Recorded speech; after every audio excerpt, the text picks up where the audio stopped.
Сегодня готовим творожный пирог. Для этого нам понадобится желтки, сметана, растопленное сливочное масло, сахар, сода и мука. Для начала нам надо перемешать яйца со сметаной и сюда же добавить соду.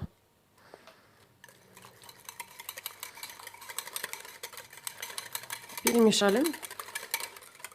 Здесь у меня сахар и растопленное сливочное масло. Сюда добавляем. Добавили сметану и желтки. Все это перемешаем до однородности. Добавляем муку. И перемешаем. Затем соберем тесто в колобок.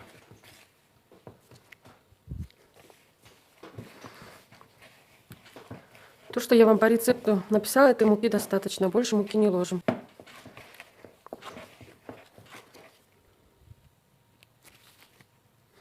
Вот у нас получилось такое мягкое тесто. Не липнет к рукам. Все, теперь это тесто отправляем в холодильник. Надо завернуть пленку и оставить в холодильнике на 30 минут отдыхать. Теперь готовим начинку для творожного пирога. Для этого нам понадобится, вот у меня уже в сотейнике, все, что необходимо, чтобы взбить. Это получается сахар 200 грамм, 4 яйца, творог 500 грамм, кукурузный крахмал 2 столовые ложки и 200 грамм сметаны, ванили по вкусу. Теперь все это взбиваем до однородности. Взбили все до однородной консистенции. Затем я это все пробиваю блендером. Творог у меня домашний, сметана 20%.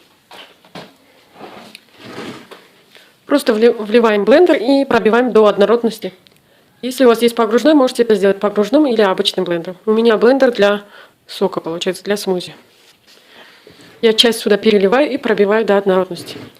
Вообще рецепт рассчитан на пирог диаметром 28, но я буду делать 2 пирога поменьше размеру.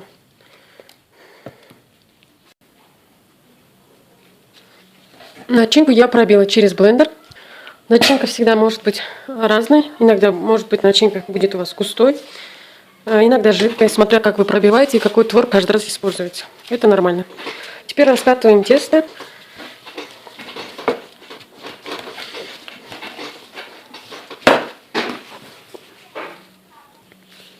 Тесто я всегда раскатываю тонко.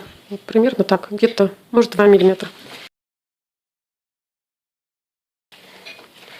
Сегодня у нас будет творожный пирог открытым. Получается, у нас будет начинка и сверху ягоды. Теперь сюда вливаем начинку.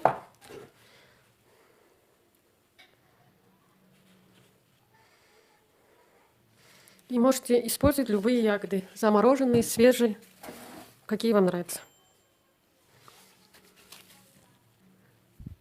Все, теперь отправляем выпекаться при 160 градусов минут 30.